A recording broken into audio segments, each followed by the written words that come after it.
efisiensi biaya juga ya dokter. Apakah yang dilakukan di agribisnis sapi perah ini benar-benar etis gitu loh? Kan kita sebagai dokter hewan kan harusnya kan menerapkan itu dan sebagai konsumen juga kan kita nggak tahu apakah susu yang kita beli itu berasal dari peternakan yang menerapkan Five Freedom itu dokter. Mungkin tambahan pertanyaan juga. Jadi yang bisa dilakukan apa ya dok selain penyuluhan? Soalnya kan kalau penyuluhan kan pasti sudah ada penyuluhan gitu. Tapi untuk jangka panjangnya yang lain mungkin ada cara lain gitu dok. Terima kasih dokter. Sama-sama izin menjawab ya Mbak MC. Jadi eh Five Freedom tadi sudah kita sempat bahas bahwa ada 5 prinsip kesejahteraan hewan gitu ya. Pertanyaan dari Mbak MC ini apakah di eh, pemeliharaan sapi di industri sapi perah ini apakah sudah memenuhi gitu ya? Betul ya Mbak ya? Memenuhi dari Five Freedom ini gitu. Jawaban saya sementara mungkin belum ya. Karena kita tahu sendiri, tadi sudah kita lihat bahwa profil di Indonesia pun biasanya dia memang intensif, jadi sapinya dipelihara di kandang terus, tidak diperkenalkan untuk bergerak dan sebagainya. Benar untuk efisiensi produksi tadi gitu ya. Dengan harapannya ketika didiamkan nanti kan dikasih makan terus gitu ya ibaratnya nanti hasilnya juga makin bagus gitu dengan harapan seperti itu. Mungkin alasan kedua juga karena kita kekurangan lahan gitu ya Mbak ya. Nah, eh, memang betul jawabannya, jawaban dari saya sementara dalam belum gitu ya. Karena memang benar di masyarakat kita itu masih banyak pemahaman bahwa hewan itu mungkin nggak punya perasaan gitu ya.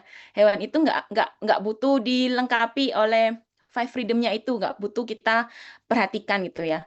Nah, mungkin salah satunya tadi dari supaya kita bisa memperbaiki kondisi ini adalah dari penyuluhan, betul sekali. Namun ada jawaban lain dari penyuluhan, selain penyuluhan adalah eh, kita sebagai konsumer ini sebenarnya memiliki eh, power yang cukup gede gitu ya. Di luar negeri sebenarnya banyak sekali sekarang susu yang dihasilkan dari apa sapi yang free range gitu ya, sapi yang dijamin kebebasannya, kesejahteraan hewannya dan itu selain itu juga selain dia kita sudah memperlakukan hewannya dengan baik, itu juga meningkatkan nilai daya beli kita juga gitu. Dan itu karena ada begitu kenapa? Karena ada konsumen yang memang sudah sadar gitu. Jadi dari kekuatan pasar kita bisa meminta pada apa produsen untuk menghasilkan itu gitu.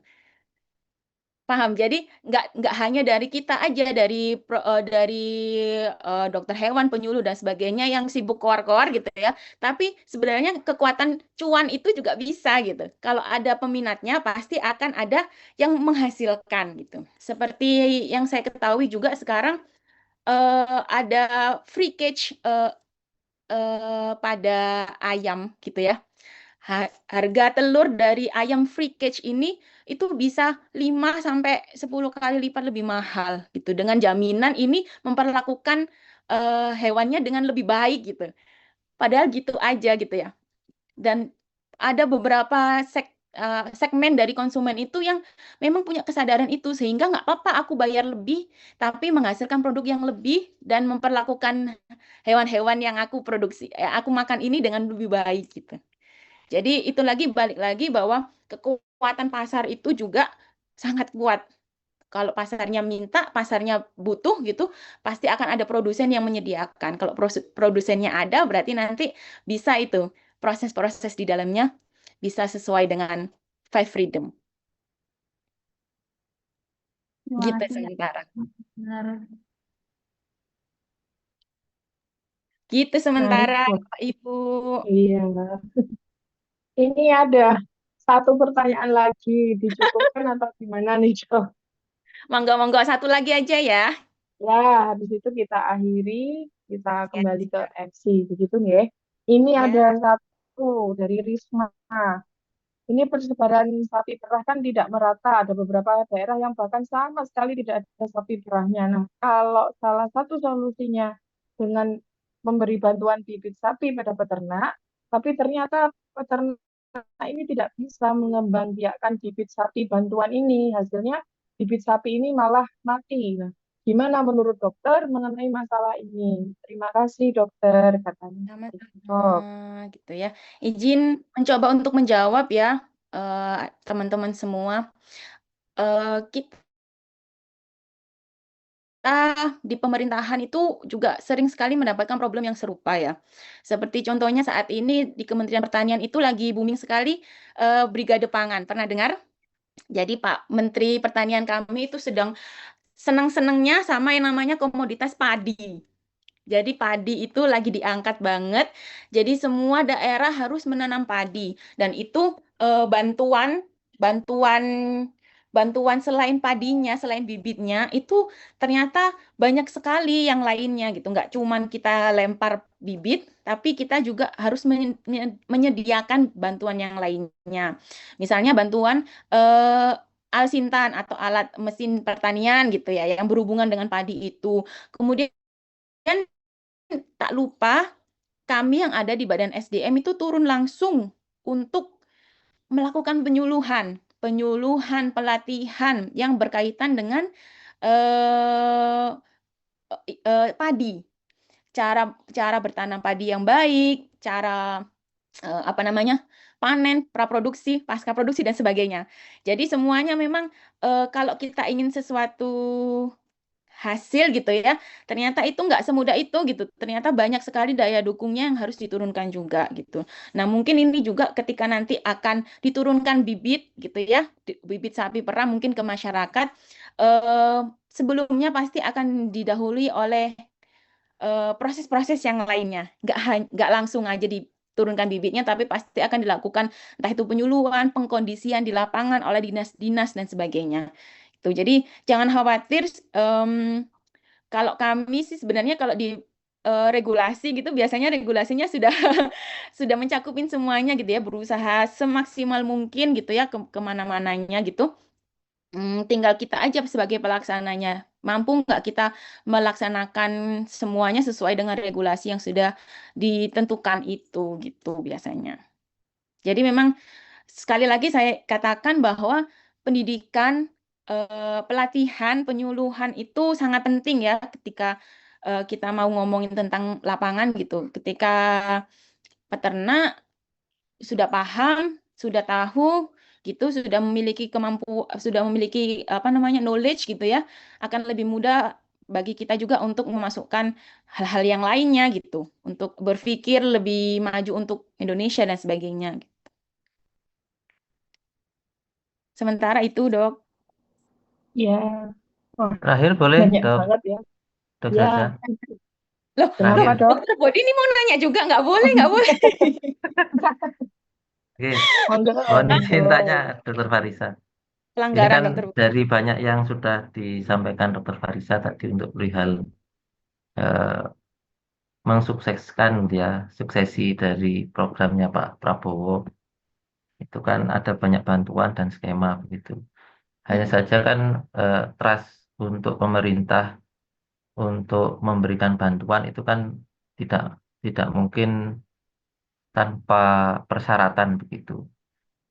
Mungkin hemat saya adalah kan pasti pemerintah akan menseleksi itu masyarakat yang mana, masyarakat peternak yang mana yang memang mampu dan siap begitu.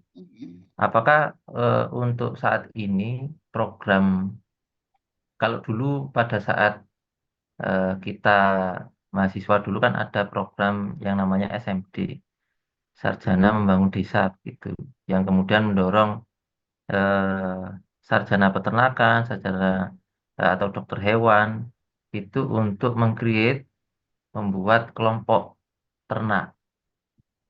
Nah, ini mohon pandangannya begitu saat ini kondisinya seperti apa? Apakah ada program secara spesifik di lapangan ataupun di level kementerian untuk mempersiapkan begitu dari masyarakat peternak untuk bisa menjadi bagian dari mitra Pak Prabowo untuk mensukseskan swasembada daging ataupun swasembada susu untuk peningkatan nutrisi bagi masyarakat Indonesia. Oke, terima kasih. Mungkin itu Dokter Farisa. Matur nuwun. Terima kasih Dok Bodi. Wah, pertanyaannya ini pelanggaran nih, harusnya nggak boleh nanya. Baik, karena mungkin saya yang ada di dalam kementerian gitu ya, saya ada pertanyaan yang mungkin khusus untuk orang kementerian gitu ya. Sebenarnya ada Dok, sama Sensitifnya itu hilang gitu kalau kita nggak itu. Oke, jadi sebenarnya dari Kementerian Pertanian khususnya BPP SDMP ini ya, eselon 1 saya yaitu yang bertugas untuk mengurusi SDM gitu ya di Indonesia gitu ya ibaratnya. Nah, kami sama dulu mungkin namanya Sarjana Masuk Desa ya Dok ya, tapi sekarang ada lagi program karena ya kita terkait dengan eh, menurunnya banyak peternak petani yang berumur eh, dewasa gitu ya. Sekarang jadi untuk meningkatkan apa range umur dari peternak petani kita ini ada satu program yang diluncurkan namanya adalah petani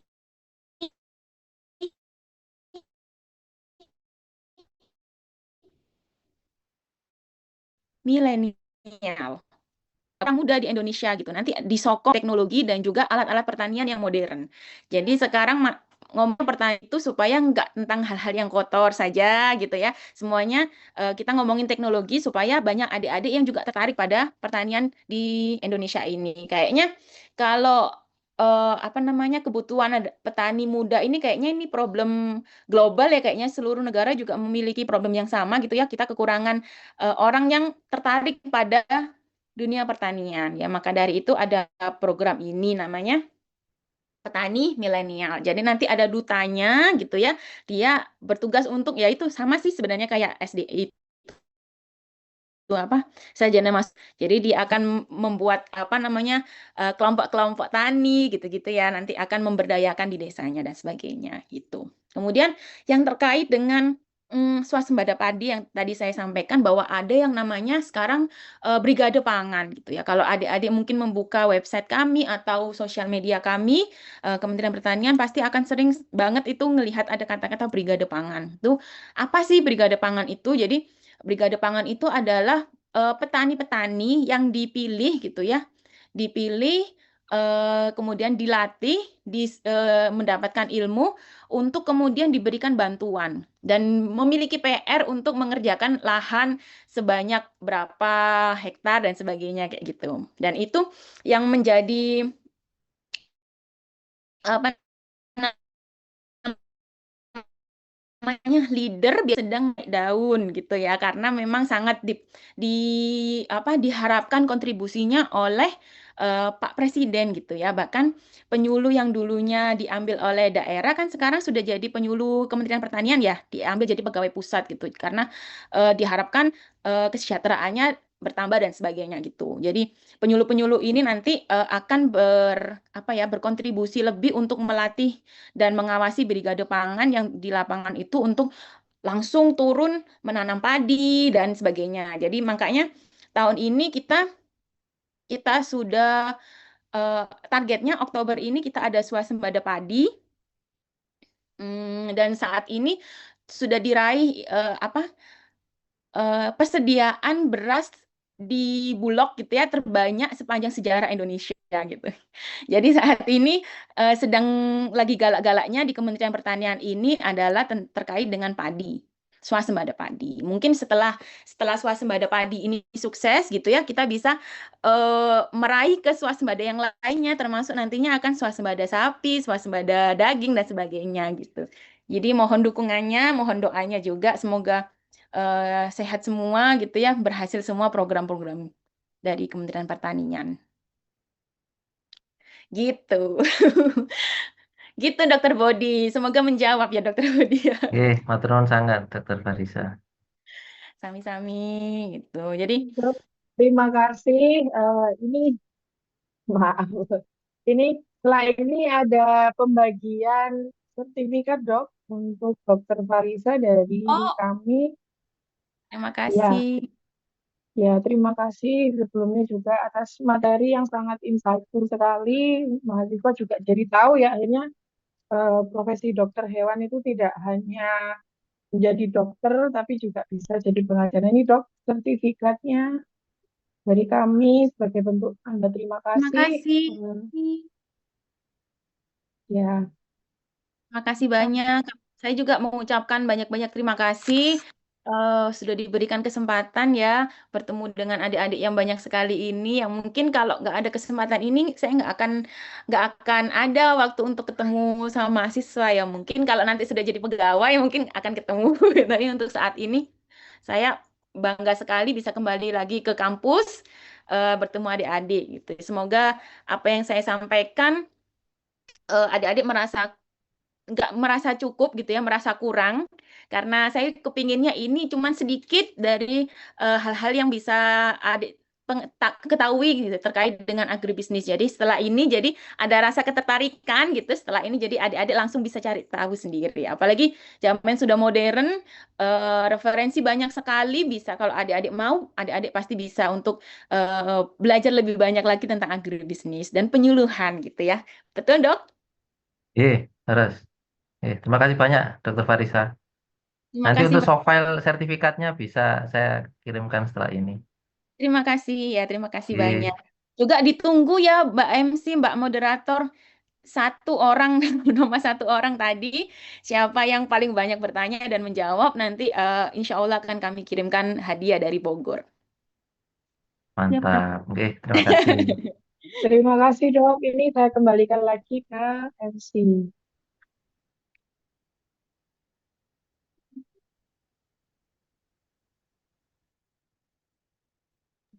Terima kasih atas